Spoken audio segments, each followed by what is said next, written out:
De Stoic Virtues Compass, a better understanding of Stoicism. Virtue as the sole good. But in a world obsessed with outcomes, wealth, status, likes, wins, Stoicism presents a radical and countercultural idea. The only true good is the quality of your character, everything else is secondary.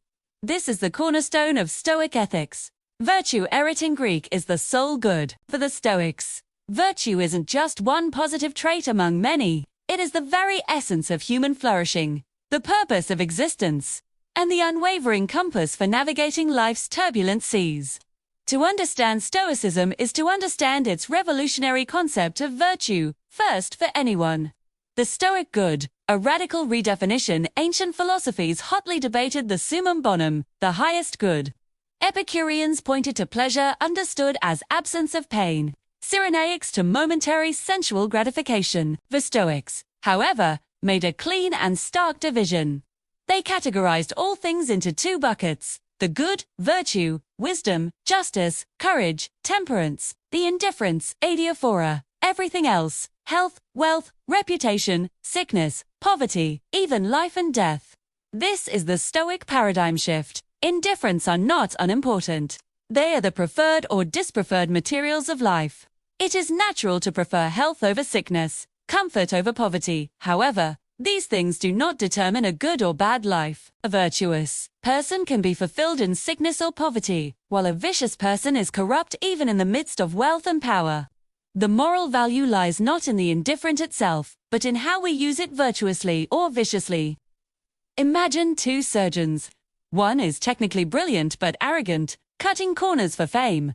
The other is competent, deeply conscientious, and treats every patient with respect, regardless of outcome. The Stoic would argue the second surgeon is living a good life, aligned with virtue, even if their surgical statistics are marginally lower. The first has mistaken an external indifferent fame, technical success for the true good, acting with justice and wisdom. Virtue, therefore, is an internal state of excellence of the human soul, achieved by living in accordance with nature and reason. Since humans are rational social beings, our nature is to act with wisdom, fairness, courage, and self-discipline. Virtue is its own reward. It constitutes eudaimonia, the flourishing life.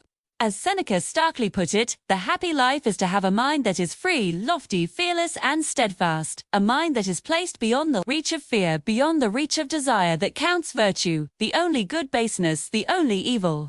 The four cardinal virtues. The pillars of the good life. Stoic virtue is not a vague ideal. It is operationalized into four cardinal virtues, a framework inherited from Plato, but given distinct, practical Stoic character. These are not separate silos but interwoven aspects of a single, unified character: wisdom in action.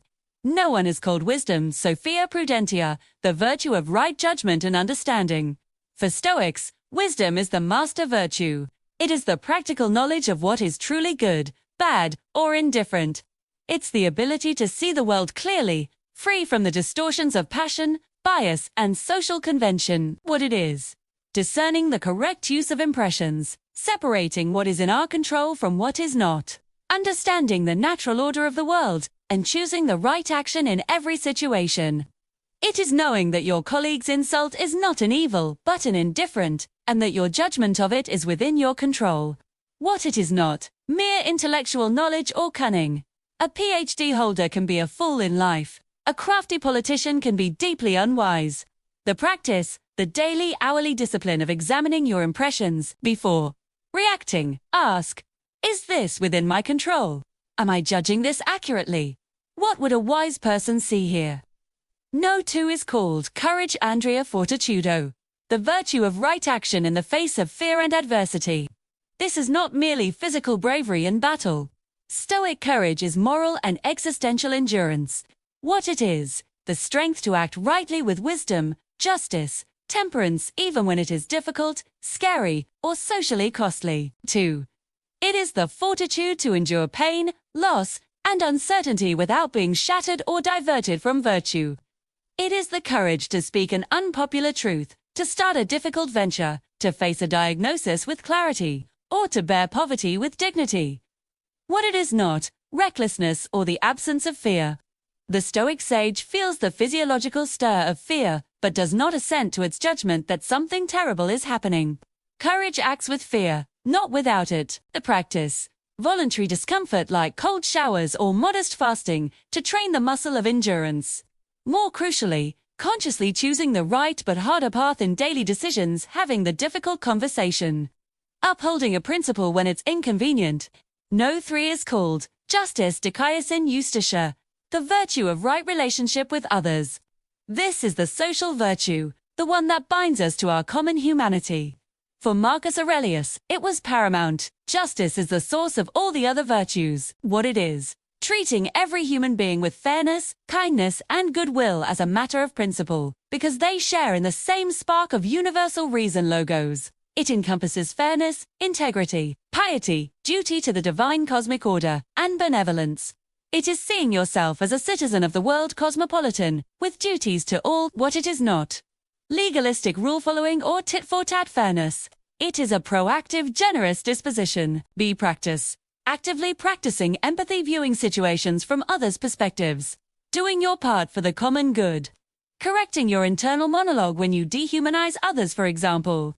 That idiot driver becomes a person who is, like me, having a difficult moment. No 4 is called temperance sephrison. Temperantia, the virtue of right desire and moderation. Often misunderstood as mere abstinence, Stoic temperance is about harmony and self-command. What it is: the mastery of desires and aversions. It is exercising rational control over impulses, pleasures, and passions. It is knowing what is enough, and having the discipline to stop there. It applies not just to food and drink, but to anger, lust, greed, and the craving for approval. What it is not: ascetic self-punishment, or the absence of enjoyment.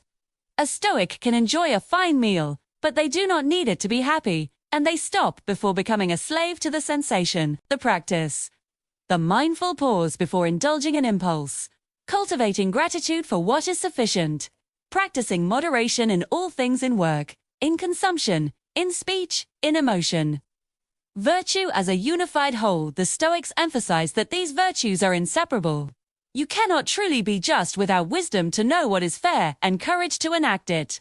You cannot be wise without the temperance to control distracting desires.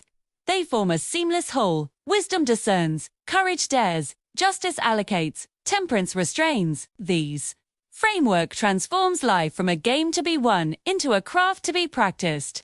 The score is not your bank balance or social status, but the integrity of your character. Every moment becomes an opportunity to practice one of these virtues. The patience in a long queue, temperance. The honesty on a tax return, justice. The calm analysis of bad news, wisdom. The perseverance in a hard project, courage. 2. In the end, Stoic virtue is an invitation to shift the locus of your well-being from the fickle external world to the sovereign internal realm of your moral choice. It is the promise that, by focusing on perfecting this inner citadel, by striving for wisdom, acting with courage, relating with justice, and desiring with temperance, you can achieve a life of unshakable tranquility and purpose, regardless of what fate delivers. It is, as the Stoics believed, the only game worth playing, and the only victory that can never be taken from you.